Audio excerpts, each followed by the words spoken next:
আসসালামু আলাইকুম, রাফিজাস কিচেনে স্বাগতম। আপনাদের সাথে আমি শেয়ার করব কোয়েল পাখির ডিম। এই ছোট ছোট ডিমগুলো দেখতে অনেক সুন্দর, রান্না করে খেয়েও দেখবেন অনেক মজাদার হয়। প্রথমে আমি একটা কড়াই বসিয়ে দিলাম, কড়াইয়ের মধ্যে তেল গরম করে নিয়েছি। তারপর কোয়েল পাখির ডিমগুলো দিয়ে দিলাম। তারপর আমি 12 পিস ডিম নিয়ে নিয়েছি।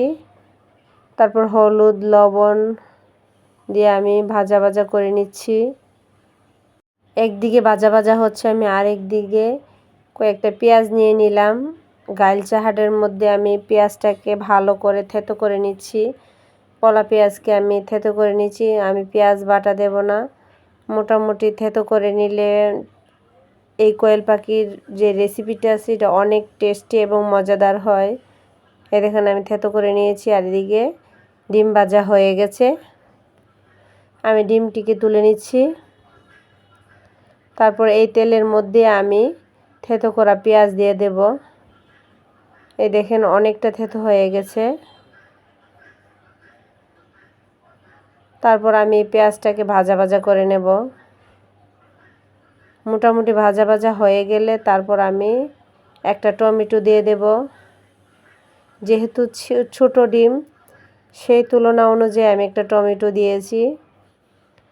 তারপর রসুন বাটা, আদা বাটা দিয়ে আমি টমেটো আর পেঁয়াজকে ভাজা ভাজা করে নিচ্ছি। মশলাটা যত ভাজা ভাজা করবেন তত টেস্ট ভালো আসে। তারপর আবার ভাজা ভাজা আমি নাড়াচাড়া করে নিচ্ছি। তারপর 1 চামচ আমি মরিচ গুঁড়া, 1/2 চামচ হলুদ গুঁড়া, লবণ, জিরা, অল্প পানি দিয়ে মশলাটাকে কষিয়ে নেব।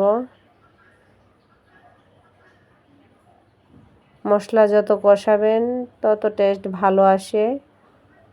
তারপর আমি 1 চামচ দই দিয়ে দিলাম, টক দই, আড়ঙের টক দইটা দিয়ে দিলাম।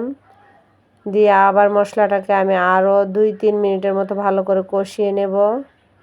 দেখেন এই যে টক দইটাকে একদম মিক্স করে নিয়েছি। তেলটা উপরে চলে আসার পর আমি ডিম দিয়ে দিলাম, দিয়ে আবার নাড়াচাড়া করে নিচ্ছি।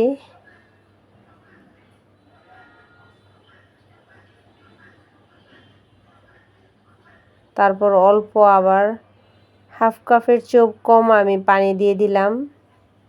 দিয়ে মশলাটার সাথে আমি ডিমটাকে ভালো করে নাড়াচাড়া করে নিচ্ছি। তারপর কয়েকটা কাঁচামরিচ ফালি দিয়ে দিলাম, দিয়ে আমি ঢাকনা দিয়ে ঢেকে দিলাম।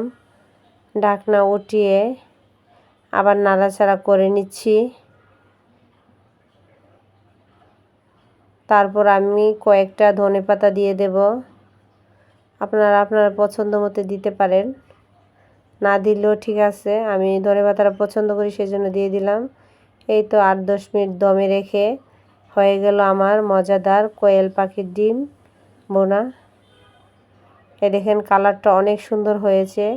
পোলাও, রুটি, পরোটা যাই বলুন এই ডিমটা অনেক মজাদার হয়। ভালো লাগলে অবশ্যই ট্রাই করবেন। আল্লাহ হাফেজ।